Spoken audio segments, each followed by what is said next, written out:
Imagine a thick, solid steel wire. To stretch this material even a fraction of an inch, industrial machines must exert thousands of pounds of pulling force. The laws of thermodynamics dictate that energy cannot simply vanish.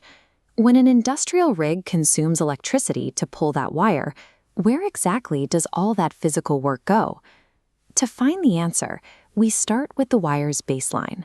Before any force is applied, the specimen sits at rest with a specific original length, L, and a distinct cross-sectional area, A.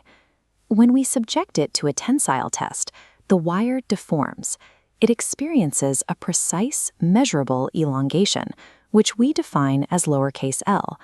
While a set of calipers can record this change in length, the visible stretch masks a massive transfer of energy occurring within the molecular gaps of the metal.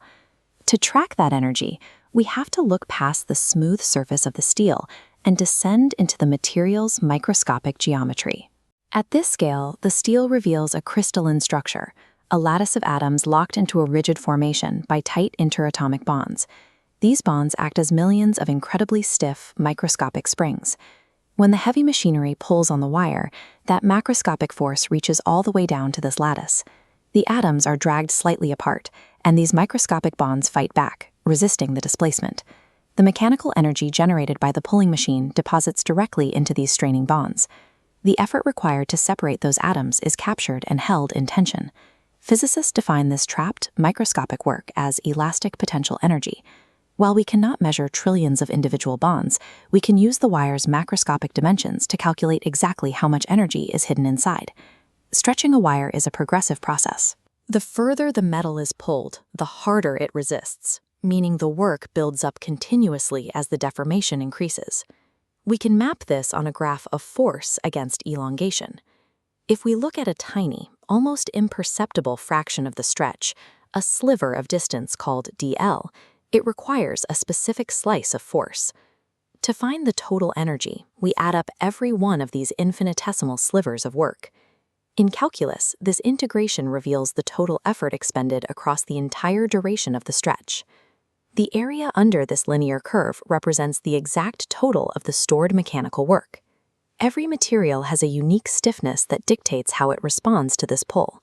This characteristic ratio is Young's modulus. By utilizing Young's modulus, we can redefine force in our equation. It is the product of the material's elasticity, the wire's cross-sectional area, and the ratio of the stretch to the original length. When we substitute this definition into our work model and integrate across the full distance, the variables simplify. The total work equals 1/2 times Young's modulus times the area times the elongation squared divided by the original length. If we group these terms by their physical properties, the logic becomes clear. Area times length is the volume of the wire. Elongation over length is the strain. The energy, U, equals 1/2 times Young's modulus times the strain squared times the volume.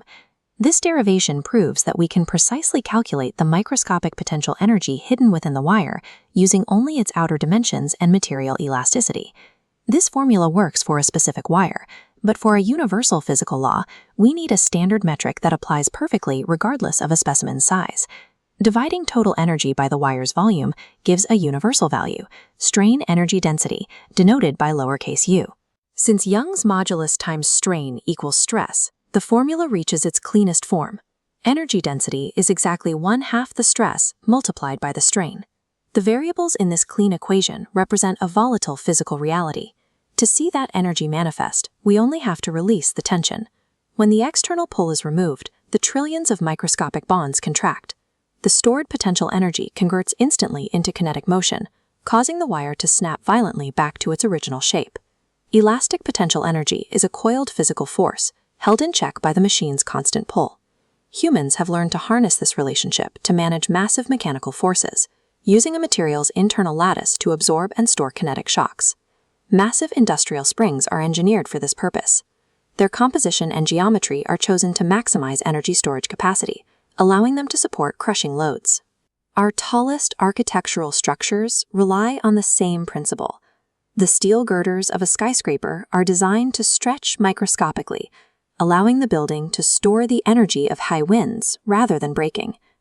A material's ability to balance stress and strain, storing immense energy within its volume, is the core physical law that keeps the modern built environment standing.